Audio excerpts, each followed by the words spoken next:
Okay, good morning, everybody. Hope everybody's well. Happy Thursday. Happy snow day for those that are somewhere, I think, on the East Coast. Here in New York, it's 20-something degrees, half a foot of snow on the ground. It's a white Hanukkah. Today is second to last day of Hanukkah for those that are in. It's amazing how this morning's experience, last night, the snow coming down this morning, in very sort of in a big way, is the experiential education to what we've been talking about here. Because snow days, for those of you tuning in from California, that's when the white stuff comes from the sky and sticks on the ground. It's weird. Don't worry about it. The Californians you don't need this example. You got this. For you, I guess, I think for the Californians watching, I think it's like when it's like 68 degrees and cloudy.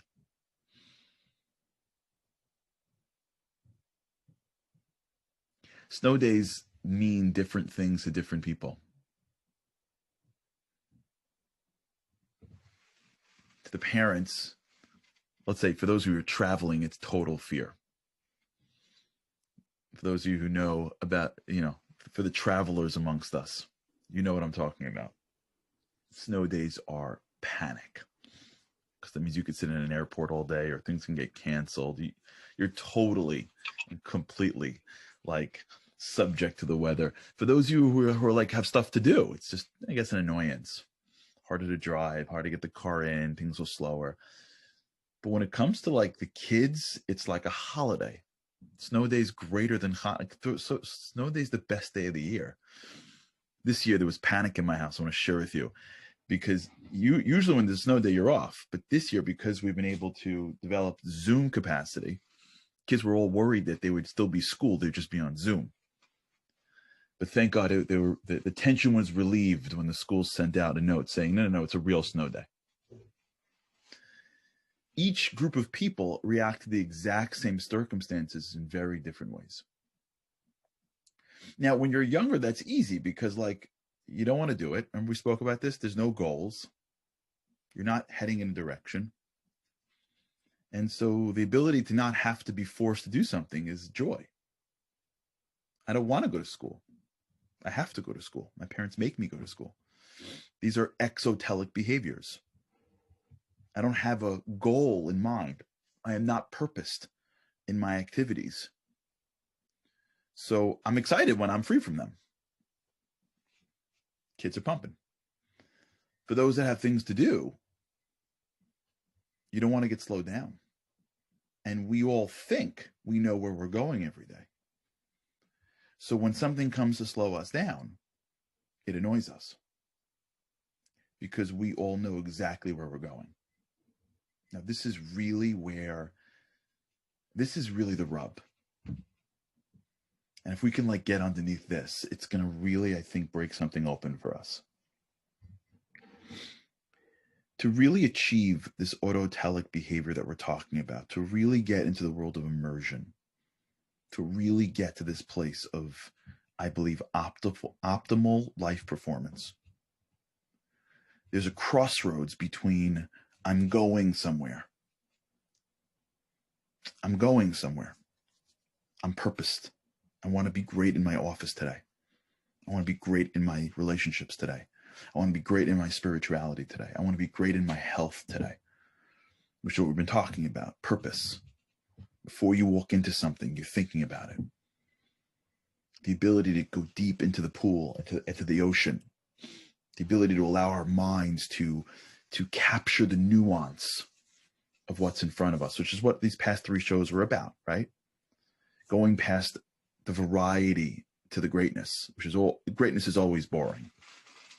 Understand that. Greatness is always past boring. If you can't go past boring, you can't be great, because your brain craves variety. And as soon as you do something enough times to get to a level where you can be great, right? Because you have the basic neuroplasticity down. Now you got to build the nuances down. Your brain's going to be like, I need variety.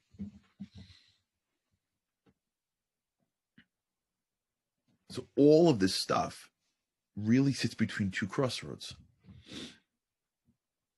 The crossroads of I'm going somewhere. I want to achieve something. I want to become something. I'm looking at that violinist. I want to be the violinist. I'm looking at that spiritual person. I'm going in a direction. I'm purposeful. Right? I'm sitting in, Florida, and I'm trying to fly home to New York City. And there's a snowstorm coming. And the ability to be in a direction that's going to increase the purpose, which will then put the borders around our heads, which will then allow us to immerse in what's in front of us, and the ability to be fully immersed in an environment, but to still not judge the circumstances around me, but for their feedback. It's not to say I don't want to go somewhere. It's I know that I want to go in a direction, but I don't know how to get there. I don't know what the next 5 steps are going to look like. And so if I'm in something and there are circumstances that come my way, my job is to react to them immersively. So if I'm sitting in an airport, this happened to me once. I had gone down for something. I forgot what. I went to Orlando for a day. And I had a very important conference call. And it was fine because I had scheduled, this conference call was for 3 p.m. I had scheduled a flight for 9 a.m. 9, you get in an 11, 11:30, LaGuardia. You're home by 1:15. Okay, you delayed an hour, 2:15. You delayed 2 hours. You take the call from the airport. I got to the airport. We boarded the plane. Technical issues. We waited an hour on the plane. An hour. After an hour, sorry guys, I got to deboard the plane. We deboard the entire plane for an hour. They send us a new plane. Get back on. Everybody sits in their seats. We taxi. 10 o'clock, 11 o'clock, 12 o'clock, 1 o'clock. We sit on the tarmac for an hour, 2 o'clock. We take off. I figured if I could just somehow tap into the call by using some type of like Wi-Fi. Wi-Fi's not working. 3 o'clock, I'm in the air. No access to the world. Blew my entire call. So you can imagine my entire day being thrown because of my 3 o'clock call. That's where I should have been that day. That was my most important part of my day. I was heading somewhere. I'm going somewhere. I'm purposed that day. And all of a sudden, I got thrown a big loop. So the question becomes not, we don't talk about what happened. I missed the call, is a big deal, whatever. The point is that from 9 to 3, my head was in the call. I had a day in the airport, basically in a beautiful lounge because I fly a lot. I used to fly a lot when people flew. Unlimited amount of coffee, unlimited amount of Wi-Fi. I mean, what could be better than that? Except my entire mind was worried about the call. So I blew a full day for a call that in the end, the truth is, I missed it, but okay, you miss a call. It happens. So to be immersed is one thing, but to be immersed when everything is going great, that's level 1. Level 1 is to be immersed and to recognize that even in my immersion, I don't know what the circumstances will be.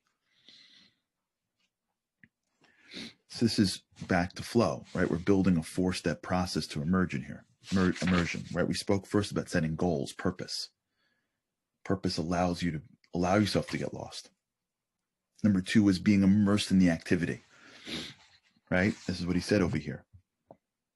After choosing a system of action, a person with an autotelic personality grows deeply involved with whatever he is doing, invests all his attention to task at hand. That was yesterday and 2 days ago. Now we're moving to the next level now. The next level of this process is pay attention to what's happening.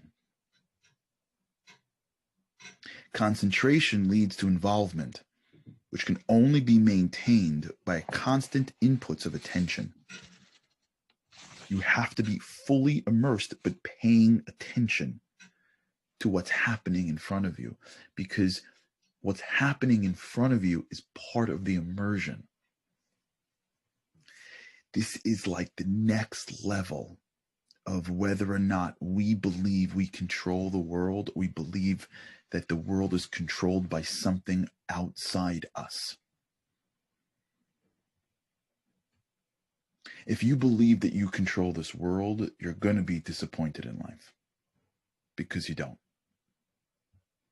And when things get in our way that block us, it's going to be very frustrating because I can see 10 steps. I know where I need to be. And now this is getting in my way, or I am projecting this is getting in my way, and it's going to cause a dissonance in my mind because I know where I got to go. I have to be in New York by 11 o'clock in the morning. And it's a perfectly beautiful day in Orlando. Delta should be able to figure out how to get a plane from Orlando to New York from 9 to 11. For everyone who's right now traveling, trying to get back home to the East Coast, they're probably delayed somewhere and saying to themselves, I can't believe this is happening. This is ridiculous.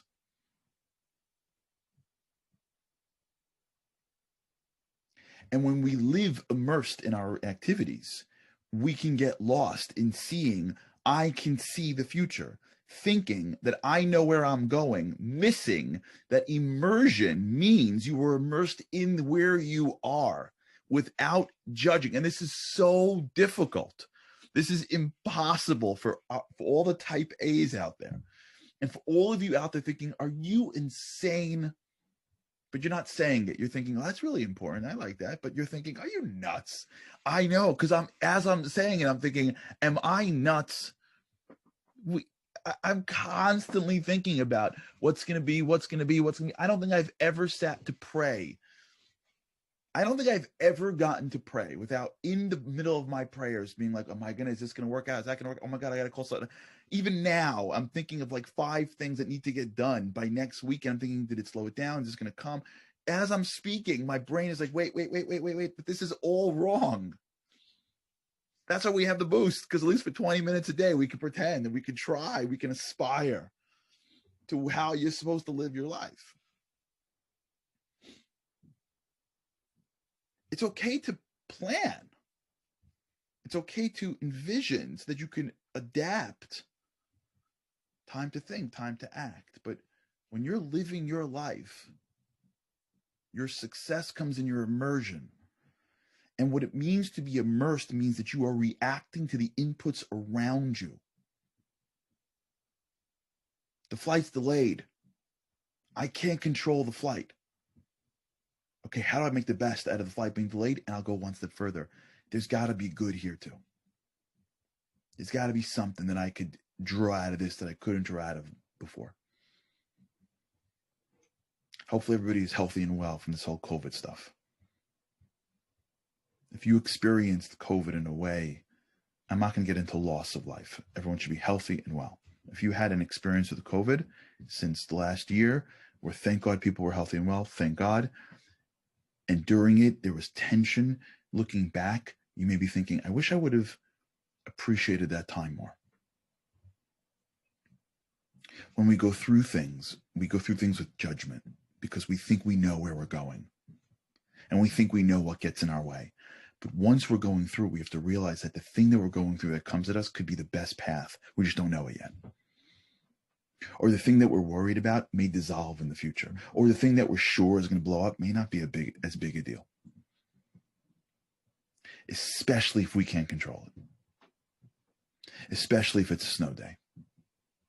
Especially if it's inputs to us that we didn't expect coming. When you present a project to somebody else and you get rejected. When you have an idea that nobody likes. When your kids, who you invest all your life into, go in a direction that you never thought of and it disappoints you. When you hear this happened. Someone emailed this to me the other day. I expected, I did X and Y. I heard what you said about whatever, and I fully invested in my spouse, and I didn't get that feedback back. When you react to an environment with a prejudgment as to what the feedback should be, we're not fully immersed. When you immerse yourself in your day, in your life, and you look at what's around you, not with it's right, it's wrong, it's good, it's bad, this is a good, but how do I make the best of this? How do I respond to this best? How do I deal with this in a way that is the most empowering? Now I am where I am. I'm stuck in this airport. I'm stuck in this house. I'm stuck here. I gave and I didn't get back. I am where I am. How do I look at the inputs around me and try to be better from them? I know I wanted to go here, but I got blocked. As opposed to saying, it should have been. How do I say, what should I be now? Because sometimes when we get rejected, it's an opportunity for us to be better. Sometimes rejection is the best thing. I know somebody who got fired from a great job recently, went through a very difficult time. Unfair. He responded with total empowerment. He's 10 times better than he is right now. I know someone who had a relationship with someone who's difficult. Whatever she did, it didn't work. And she just dug into herself. She's a 10 times better person. When we get thrown stuff, this is really where immersion takes it to the next level. You respond to feedback without judgment. When I mean feedback, I mean circumstances around you. Without judgment, I mean, why is this happening to me? This is not going to work. Now the whole thing is going to get blown. And this gets you to the last point. With this, I'll end, and maybe tomorrow we'll close this out. This is what he says, the last step, right? Goals. Pay attention to what's in front of you. Right. Goals, immersion, attention to what's around you. Last one is learning to enjoy immediate experience. The outcome of having an autotelic self. Learning to set goals, to develop skills, to be sensitive to feedback, and to know how to concentrate and get involved is that one can enjoy life even when objective circumstances are brutish and nasty.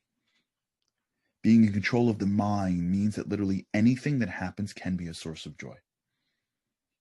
This isn't like a book off the shelf that's saying like, yes, you can, hip, hip, hooray, right? This isn't like motivational. This is a science book. This is based on research. Optimal experience is not the result of hedonistic, lotus-eating approach towards life. To be able to transform random events into flow, one must develop skills that stretch capacities and make one become more than one is.